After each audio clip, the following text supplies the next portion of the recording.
the available state assembly seats amid reported opposition boycotts and low voter turnout. On the surface, these were, off-cycle elections, local contests, not general elections. But politically, there is no such thing as a small election. Every vote is a rehearsal, every turnout figure is a message, and every boycott is basically a statement. So the big question for us this evening is, what do these results tell us about the road to 2027 elections? Well, this will be the first elections that INEC will be conducting since President Bola Ahmed Tinubu signed the Electoral Act Amendment Act into law. The Electoral Act Amendment into law. Since he signed it into law, this will be the first, elections that INEC is conducting. And people do believe, right, that this gives us a feel of what 2027 will most likely look like. Are we witnessing, early consolidation of political dominance in key states? Is voter apathy becoming the biggest threat to democracy? And are we looking at a situation where opposition parties are reorganizing or, fragmenting further? And perhaps most importantly, what lessons do we think that INEC, political parties, and voters should be taking from these outcomes? These are many more what we really intend to bring to the bear on today's edition of Urban Prime Time. Glad to have you on the program. My name is Favor. And my name is Ifeoma Wabufo. Today is the 21st or 23rd day in the month of February 2026, 5 minutes past 6 p.m. And we are here again to take a look at what played out over the weekend. We saw the elections that happened, the by-elections that happened, the by-elections and council elections that happened in Abuja, Kano, and Rivers State, and it's been greeted with quite a lot of reactions, and expectedly and understandably so. But we understand the controversy surrounding 2027, or what the 2027 elections most likely will look like. Looking at what played out at the National Assembly in recent weeks, but I would like to go back and review what played out, the reactions from people, and the lessons to take from what played out on Saturday, the 21st of February 2026, most specifically in Abuja, with the FCT minister. Well, glad to have you on the program, Sabichano Yago, who is our guest. Thank you so much for coming.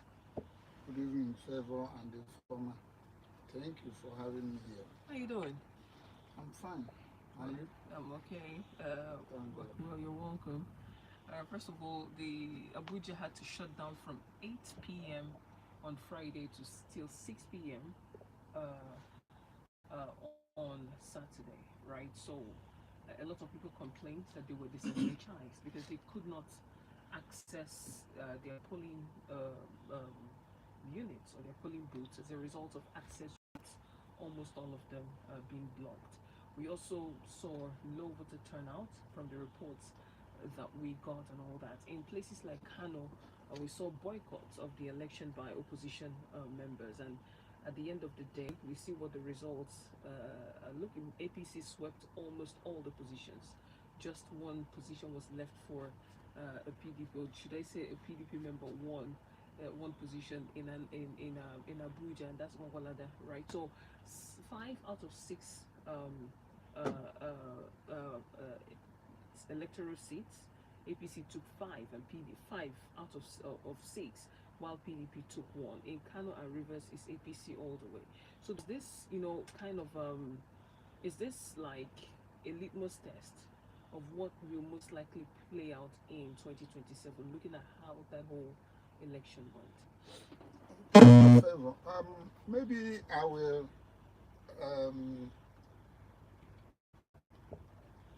touch that of River State a little before we delve into the crux of the matter, the main point of our discussion this evening, which is the Abuja Council elections. Now, Wike was priding himself that he's the alpha and omega of River State politics. And as it is today, the leader of APC in Rivers State is the governor, is the state governor. In Rivers, Of as course, we speak, in Rivers State. that's contrary to what the president said anyway. Whether the president said anything or to the contrary, his party, the first statement the party said, his party members said they regarded the governor as the leader. But the president is the national leader. He's supreme. Well, the president is the national leader. He's supreme. In his own time, he is now the national leader. But during Buhari's time, Buhari was the president, but Buhari wasn't the national leader. But rather, Bola Ahmed Tinubu then was the national leader. So it depends on whatever he says. Whatever happens, whether the president regards the governor as the leader of APC in Rivers State officially or not, everybody knows that. Is it Wike? So who is the leader of APC? If we may ask Tinubu, since the governor is not the leader of APC, is Wike the leader of APC? Is he a member of APC? We ask Tinubu that question. Since he based on what you have said now, he doesn't recognize the governor as the leader of APC in Rivers State. So who now is the leader of APC in Rivers State? If we may ask Mr. President, is it Wike? Yeah, that's what he said. Okay, he said Wike. Wike belongs to PDP and APC. That's what he said, and that's how the political crisis in Rivers State was basically settled. So Recent one. can somebody, does the Constitution of Nigeria permit that for a single individual, the same person, to belong to two different political parties at the same time? Is it a constitutional matter? It should be a constitutional matter. Is it party You office? must belong to a political party. He says you must belong to a political party, He belongs to and PDP. not that you must belong to two political parties or multi-party membership. No. So whatever the president is saying, I think he is just full of contradiction to himself and to his political party. So whatever happens, as far as the Nigerian political sphere is concerned, the governor of Rivers State is the leader of APC in Rivers State. If the leadership or the head of APC is being invited officially to any official engagement, to any official interaction, who will they extend the letter to? Or who will they extend the invitation to? So let's leave that. The governor will claim that he has been able to deliver for the party in that election. Whatever anybody says, whatever any claim anybody says, the credit belongs to the governor. So now coming to I think they are weakest candidates. I mean, people who won the elections in Rivers State, they're weakest candidates. They are weakest candidates, and the governor, because the governor didn't want to cause trouble or cause confusion within his political party. So perhaps he allowed that to be. So, but in Abuja, the FCT council election is a demonstration of what is going to happen in 2027, and is an indication of the reason, the ulterior motive behind the choice of Wike as the FCT minister. So because they know he's a violent man, and he's somebody who doesn't like to do things in the normal way. So that's why the president decided, because he feels that Wike is the only person that has the guts, that has the courage, that would have the temerity to do anything impudently. And as far as he's having the support of the powers that be in Abuja, that he's good to go. That he believes that he's the only person that has that strong will, that unshakable will to do anything callously without minding. So that's why he chose him to be the FCT minister. And we are seeing it today. You saw in that election so much complaints and all that. Complaints of violence. I even saw a video clip of tear gas canisters that were thrown somewhere, and including where police officers were there. They were there in their presence. The ballot boxes were snatched. The result sheets were snatched away in a Gestapo style, and nothing happened. So would you call that one election? An election that you took time, you studied the terrain, you studied the way Abuja is, and you decided to block people, to prevent people from coming out in the next day to perform their civic responsibility of going to their various polling centers or polling units where they register as voters. They couldn't go because there was restriction of movement. So, and knowing full well that you will be causing trouble for yourself if you try to venture on the road just to go and cast your vote, to go and vote, you will be attracting untoward trouble to yourself. What will you do? You will decide to stay home and let things be. You know, this will be the first election that is being conducted by INEC after the 2022 Electoral Act was amended and passed by Mr. President. This is the first election, so this is like a litmus test as to how the transmission of results should go. You know, first of all, the transmission was not in real time. It was not in real time. The results were uploaded, but there were also complaints about mutilated results being uploaded, results that were unclear being uploaded, and all of that. You know, so do you think that apart from the fact that we had restriction of movements in Abuja, part of the reason that people also did not turn out for that election is as a result of maybe a lost confidence in the electoral process as a result of what we saw play out at the National Assembly recently?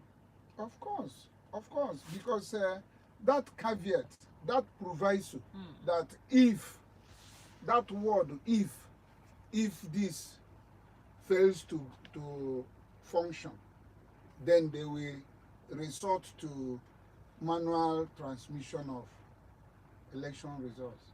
That had already told the people the mindset of the people behind all these intended manipulation of the system, of the electoral system. And it came to show on Saturday during that election. The outcome of that election was a kind of a tip of the iceberg of what is going to happen in 2027 general elections. But, you know, looking at the results that we have uploaded on the IREF, because just like you said, this is the first election since the signing into law of the Electoral Amendment Act. And but from the reports we got, we saw that about 73% of the results were up on Saturday. Then on Sunday, there were, I think, around 90-something% of the results were uploaded on the IREF. Do you see that as commendable on the part of INEC? And also, there were reports of voters, polling units being reassigned to another polling unit, and they got the message very late. I think some of them got it on the day of the election. Do you think it's, can you, assessing the performance of INEC, do you see that as commendable to a very good extent? How can it be commendable? Where you failed to, you knew you were going to alter, to make alterations. You were going to make alterations in the locations of the polling units and all that. And you didn't give people enough time, sufficient time to be aware of what was happening and things like that. So would you say that is, would you see that as a credit, as a positive development? The answer is no. It's not a positive development. What of one will describe it as a subtraction from whatever good image or whatever image that INEC had prior to that election, because it's a big minus to them. They couldn't prepare, and they knew ahead of time that there was going to be that election on Saturday, and probably that was the hurry in the APC-dominated National Assembly passing the amended Electoral Act, and then the hurry with which Mr. President signed it just within 24 hours or thereabout. The whole thing had been concluded. So what happened on Saturday was enough to tell Nigerians, to tell everybody the mindset of these people, the way they are going, and that whatever that is going to happen in 2027 will just be a mere official endorsement by INEC. Otherwise, those that will emerge as winners, in quote, as winners of that election, they already know themselves. No. They already know. Going by the trend of things, going by the way things are happening. So Nigerians are disenchanted. Many Nigerians are disenchanted. Many Nigerians don't like what is happening, what is going. There is no fair playground. There doesn't seem to be any fair playground, and it might be worse in 2027, because they want to do a kind of winner takes all.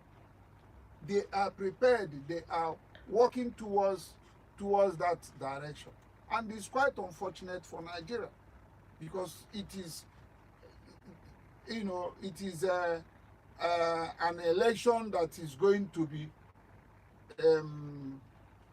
fraught with so many incidences of frustration and disappointment in the end. I was listening to Andrew Mamedu, who is the country director for Action Aid. I guess they observed the election yesterday. He was speaking on how that election was conducted. First of all, he said the polls closed by 2:30 p.m. But the Beavers upload of results sheets did not come until late in the evening, and that Nigerians need to actually demand more from INEC. I'd like us to take a listen to what he had to say, and then we'll come back. In terms of, for instance, the results sheets and what percentage are significantly tampered with. However, we saw a good number of those results that have been tampered with. We saw that some of those results that were uploaded were not visible, and we saw the major one was a huge delay. We are aware of some polling unit that only 7% came out to vote, and of course, polls closes by 2:30. So if the poll closes by 2:30, it is expected that the beavers should be used to snap those things, snap the form EC8A, and then upload it. However, we did not see the upload coming until late in the evening. So would that be deliberate? Now, I think that Nigerians should begin to be more, demand more from INEC. So we have a new chairman, but we need to demand more from INEC, starting with, for instance, what happened in the last election, the glitches that we experienced. What does that mean? So And we hear again that there were glitches in some of these results that were uploaded. So what does that mean? Nigerians need to know INEC is independent for a reason. It is independent for a reason because it should be able to run its own affairs. It should be able to align with the citizens and not with any political party. So INEC should not be seen working or supporting any political party. And INEC is one of the organizations that has gotten all the kind of support, the best level of support from both civil society, from development partners. INEC get various kinds of support and funding from across the organization just to make sure that people's votes count. Because participation is seen as a right, is not a privilege. So being a right, organizations like ActionAid and other organizations, civil society situation, all of us working around election is towards promoting and ensuring that citizens come out and exercise that right. It's a social contract, and being a social contract, why would citizens give out their rights to the government? But that government they've given their right to, they have a right to determine who should represent them, who should be in that government, and that's where INEC's role comes to play. All right.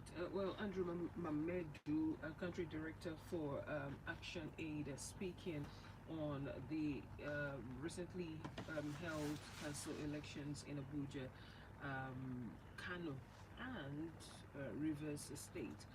So it's been interesting what is going on. But for the FCT minister, he has the backing of Mr. President. Let's take a listen. Up in the morning, you wake up in the afternoon, you wake up, you just comment without really knowing fully what has happened. It was Mr. President approval that said, look, the movement should be restricted because of security report that people are trying to bring in Mr. President said this is what should happen, not to me.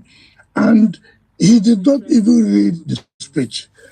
Just to tell you, busybody, and I want to say, it's not everything you must comment. If you must comment, go and find out actually what happened. If you look at it, by the approval of Mr. President, he has said restriction from 8 p.m.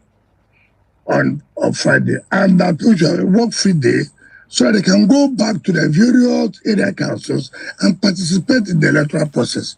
And this is not the first time, but you see, people who want, with all due respect, and I've always said so, people like Femi must not always comment just because you want to comment. Comment on something you know about. Comment on something you have facts. You can't just wake up here, somebody say this, without even you verifying, investigating. If I make comment, that's not the way it is. It's not a popularity show. It's not a popularity show. And people like Femi should sometimes calm down. Minister Nyesom Wike feeling so proud of himself. We have also seen Mr. President congratulating him and thanking him for the role he played in the FCT council elections. Mr. Abuchi, before we come back to you, I'd like us to also take a listen to this particular trending video of a young man who complained bitterly about being disenfranchised.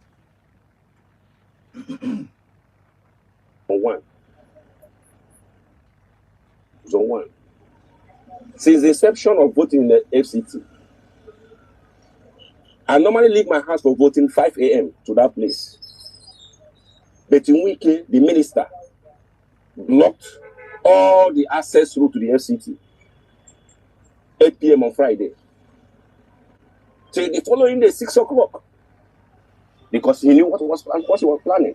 That's an intention. What he has been doing in River State, that was what he brought in the city. For years, for the past 5 years, I've been voting. Me and my wife leave my house 5 a.m.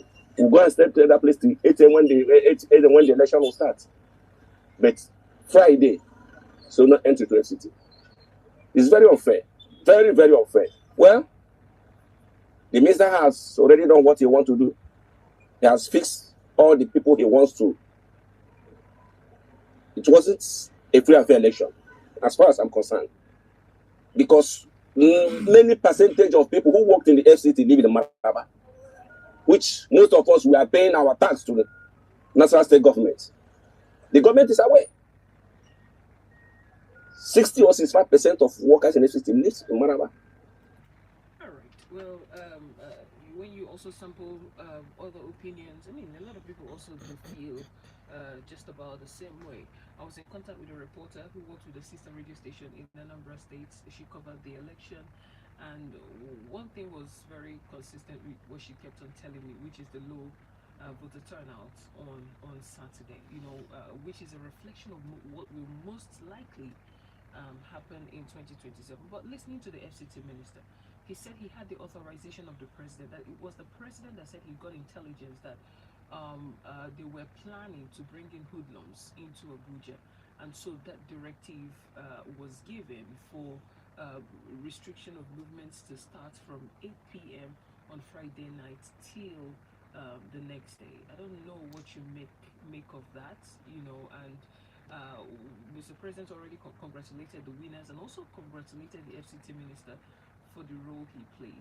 So, looking at how all of this played out, listening to Mamedu, who is the country director for Action Aid, and his assessment and his admonishment to Nigerians to demand more from INEC, how do you think Nigerians can actually begin to do that? Do you think Nigerians are incapacitated at this point in time in terms of demanding for accountability from INEC? You see, INEC, from every indication, INEC is is still telling Nigerians that, look, you don't have to build any confidence in us. They are just being impudent. They are just doing what they have resolved to do. Never, ever in this time to give Nigerians any hope of conducting a free and fair election. INEC is just clearly telling Nigerians that. And I wonder why people are still expecting much from a compromised place, a heavily compromised institution. And what would you expect them to say? Look at Wike. And so, is it because Wike is occupying the position of a minister that his words now will become something that anybody can rely on? I wonder. A man that has never said one thing and kept to it. You can give a litany of the things that he said and eventually he contradicted his successor. And what is happening today?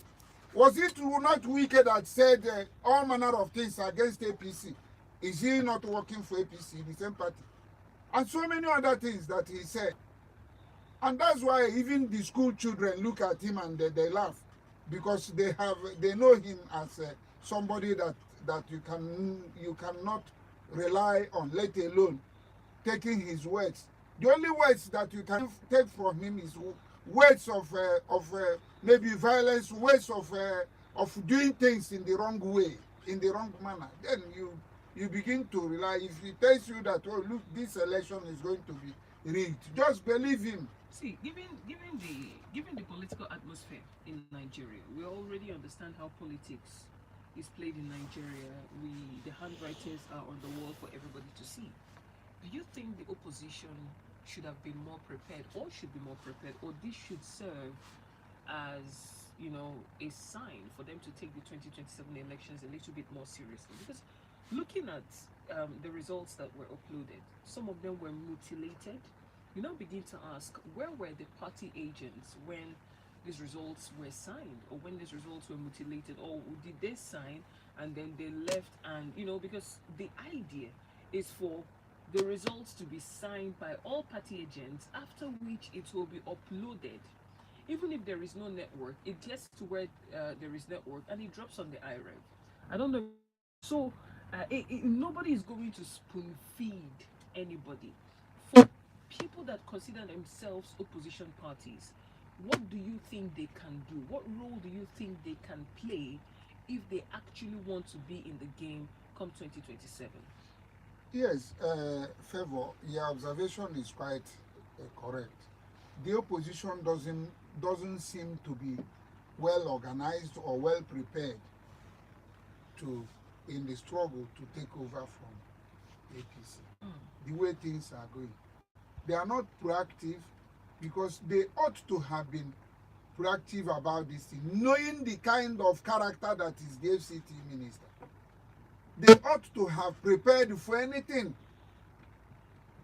Even the restriction of movement, when that was announced, the opposition ought to have resisted it, or the opposition ought to have made serious agitation against it to the knowledge of the whole world, so that everybody will know. But the opposition seemed to have kept quiet when that announcement was made, and eventually they got what they didn't anticipate.